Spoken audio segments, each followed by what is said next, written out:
सबा खान एक आम सी लड़की थी, लेकिन उसके दिल में गैर मामूली हिम्मत थी। वो अपनी चमकती हुई सर्ख स्कूटी पर सवार अपनी छोटी बहन आयशा की शादी के लिए जा रही थी। शहर की हलचल से दौर गांव की तरफ जाने वाले हाईवे पर हुआ। उसके बालों से खेल रही थी और उसके चेहरे पर एक हल्की सी मुस्कुराहट थी। वो अपनी बहन के लिए एक खास तोहफा लेकर जा रही थी, एक चांदी का हार जो उसने महीनों की बचत से खरीदा था। सबा की जिंदगी सादा थी।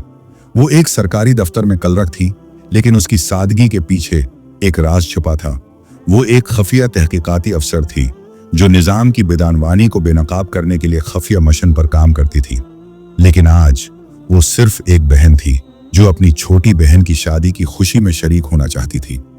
हाईवे पर मोड़ काटते ही सबा की नजर एक पुलिस बैरिकेडिंग पर पड़ी। 4-5 पुलिस वाले सड़क पर खड़े थे और बीच में इंस्पेक्टर बिलाल अहमद अपनी वर्दी और मूंछों के रब के साथ मौजूद था। उसकी आवाज में एक अजीब सा गुरूर था। सबा ने अपनी स्कूटी साइड पर लगाई। कहां जा रही हो मैडम? बिलाल ने रबदार लहजे में पूछा। मेरी बहन की शादी है सर, वहीं जा रही हूं, सबा ने पुरस्कून लेकिन पुरात्माद लहजे में जवाब दिया। बिलाल ने उसे सिर से पांव तक घोरा, फिर एक शरारती मुस्कुराहट के साथ बोला, शादी में? लेकिन हेलमेट कहां है? और ये है, स्कूटी भी तो बहुत तेज चल रही थी, चालान भरना पड़ेगा। सबा समझ गई कि यह महज एक बहाना है। उसने नरम लेकिन मजबूत लहजे में कहा, सर, मैंने कोई कानून नहीं तोड़ा, हेलमेट मेरी सीट के नीचे है और मैं रफ्तार की हद में थी। बिलाल का चेहरा सख्त हो गया। हमें कानून मत सिखाओ, उसने रोखे अंदाज में तंज किया। उसने साइड में खड़े सिपाही रहीम को इशारा किया और बोला, ऐसे नहीं मानेगी, उसे सबक सिखाना पड़ेगा। अचानक बिलाल ने सबा के गाल पर जोरदार थप्पड़ रसीद कर दिया। आवाज हाईवे पर गूंज उठी। बहुत सवाल पूछती हो, पुलिस से टकराने की हिम्मत? इसकी आवाज गुस्से और गुरूर से भरी थी। सबा का दिल एक पल के लिए दुख से भर गया। उसके गाल पर जलन हो रही थी, लेकिन उसने खुद को संभाल लिया। उसकी आंखों में गुस्से की चिंगारी भड़क उठी। बिलाल हंसते हुए बोला, अभी भी अकड़? लगता है थाने ले जाना पड़ेगा, वहां अच्छे से सबक सिखाएंगे। एक सिपाही रहीम ने सबा का हाथ पकड़कर खींचा। चल, जीप में बैठ। सबा ने गुस्से से अपना हाथ झटका और चलाई। हिम्मत मत करना। बिलाल का पारा चढ़ गया। उसने रहीम को हुक्म दिया, उसका गुरूर तोड़ो। रहीम ने सबा के बाल खींचे और उसे जबरदस्ती घसीटने की कोशिश की। सबा दर्द से कराह उठी, लेकिन उसने अपनी असली शनाख्त छिपाई। वो देखना चाहती थी कि ये लोग कितना नीचे कर सकते हैं। एक दूसरे सिपाही फैसल ने गुस्से में सबा की स्कूटी पर लात मारी। बड़ी आई शरीफ बनने। वो चलाया। सबा अब पूरी तरह समझ चुकी थी कि ये लोग कितनी घटिया हरकतें कर सकते हैं। उसका दिल गुस्से और दुख से भर गया, लेकिन वो खामोश रही। वो अपनी शनाख्त जाहिर नहीं करना चाहती थी। वो निजाम की गुंदगी को गहराई से देखना चाहती थी। बिलाल तंग आ चुका था। एक लड़की जिसे थप्पड़ मारा गया, जिसके बाल खींचे गए, जिसे घसीटा गया, फिर भी वो खामोश थी। उसकी ये खामोशी बिलाल को पागल कर रही थी। उसने सिपाहियों को घूरा और बोला, थाने ले चलो, वहां उसका हिसाब करेंगे। थाने पहुंचते ही बिलाल ने जोर से चलाया, चाय पानी लाओ। सबा खामोश रही। वो अब भी अपनी शनाख्त छिपाए हुए थी, लेकिन उसकी आंखें हर हरकत को गौर से देख रही थीं। बिलाल ने अपने जूनियर सिपाही फैसल से कहा, किसी तरह उस पर कोई केस डाल दो। हाँ, चोरी, जैब कटाई, ब्लैकमेलिंग, कुछ भी डाल दो। बिलाल हंसते हुए बोला। सबा सब सुन रही थी, लेकिन उसने कोई रद्द-अमल नहीं दिया। बिलाल मेज पर बैठ गया। कलम घमाते हुए बोला, नाम बताओ, घर का पता बताओ। सबा चुप रही। बिलाल ने गुस्से में मेज पर हाथ मारा। सुनाई नहीं देता? नाम बोल। राबिया बेगम। सबा ने झूठा नाम बताया। बड़ी चालाक हो। बिलाल ने तंज किया। ज्यादा चालाकी मत दिखाओ, वरना पछताओगी। सबा को जबरदस्ती एक गंदे बदबूदार लाक अप में डाल दिया गया। वहां 2 खवातीन पहले से बैठी थी। एक ने पूछा, तूने क्या किया? कुछ नहीं, सबा ने हल्की मुस्कुराहट के साथ जवाब दिया। वो निजाम की गुंदगी को करीब से देख रही थी। अगर एक लड़की को बगैर सबूत लॉकअप में डाला जा सकता है, तो आम आवाम का क्या हाल होगा?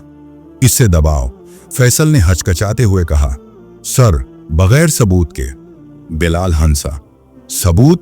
जिस थाने में सबूत बनते हैं, वहां सबूत की जरूरत नहीं। एक सिपाही ने सबा के कुंधे पर धक्का मारा। वो दीवार से टकराई, लेकिन उसके चेहरे पर खौफ का कोई निशान न था।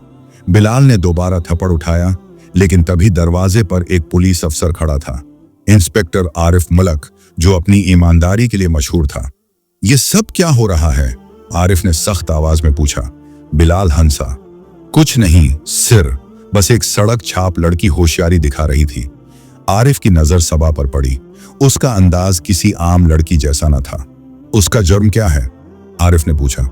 के दौरान बदतमीजी की। बिलाल हचकचाया। आरिफ को कुछ गड़बड़ लगी। उसने सबा से पूछा, तुम्हारा नाम? सबा खामोश रही। बिलाल हंसा। देखा सिर, ये तो नाम भी नहीं बता रही। आरिफ चौंकना हो गया।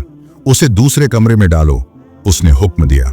बिलाल हैरान था, लेकिन आरिफ ने सख्ती से कहा, मैं खुद देखूंगा ये कौन है। सबा को दूसरे कमरे में ले जाया गया। तभी थाने में डीएसपी कामरान शाह दाखिल हुए। उनकी आंखों में गुस्सा था। उन्होंने बिलाल को घूरा और गर्ज कर पूछा, ये सब क्या चल रहा है? बिलाल हकलाया, सर बस एक मामूली केस। कामरान ने सबा की फाइल उठाई और पढ़ी। उनका माथा सिकड़ गया। इस खातून पर 420 और धोखाधड़ी का केस। सबूत क्या है? बिलाल फंस चुका था। कामरान ने सबा से पूछा, आपका नाम? सबा ने हल्की मुस्कुराहट दी और बोली, सबा खां। थाने में सन्नाटा छा गया। बिलाल के पांव तले जमीन निकल गई। सब पुलिस वाले सख्ते में आ गए। सबा कोई आम लड़की न थी। वो एक सीनियर तहकीकाती अफसर थी, जो बिदानवानी की खफिया जांच कर रही थी। कामरान ने बिलाल को घूरा। तुमने एक सीनियर अफसर को फंसाया? बिलाल के हाथ पांव फूल गए। सर, हमें नहीं पता था। सबा ने पुरस्कून लहजे में कहा, मैंने सब कुछ देखा, आपकी बदमाशी, झूठ और जाली केस। ये फाइल अब मेरे हाथ में है। उसने फाइल उठाई और कामरान से कहा, ये फाइल अब मेरे हाथ में है। बोली, सिर, इस थाने की मुकम्मल जांच होनी चाहिए। इंसाफ की फतह। बिलाल और उसके साथियों के चेहरे सफेद पड़ गए। कामरान ने फौरन एक इंक्वायरी कमेटी बनाने का हुक्म दिया। सबा ने अपनी स्कूटी उठाई और बहन की शादी के लिए निकल गई, लेकिन उसकी आंखों में एक इज़्म था, निजाम की गंदगी को साफ करने का। अगले चंद दिनों में बिलाल और उसके साथियों के खिलाफ सख्त कार्रवाई हुई। बिलाल को मुअत्तल कर दिया गया और थाने की बिदानवानी की मुकम्मल छानबीन शुरू हुई। सबा की जरात ने न सिर्फ उसे बचाया, बल्कि निजाम की सच्चाई को बेनकाब किया। शादी की तकरीब में सबा ने आयशा को चांदी का हार पहनाया। आयशा ने मुस्कुराते हुए कहा, आपा, आप हमारे घर का सामान लेकर आएं। लेट क्यों हुई? सबा ने हल्की मुस्कुराहट दी और बोली, बस एक छोटा सा मिशन था। इख्तिताम। सबा की ये कहानी एक आम लड़की की हिम्मत और निजाम के जुल्म के खिलाफ जंग की इक्कासी करती है। उसकी खामोशी और इज़्म ने बिदानवानी को चैलेंज किया।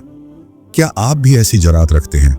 ये कहानी हर शख्स के लिए है जो सच्चाई और इंसाफ के लिए लड़ता है।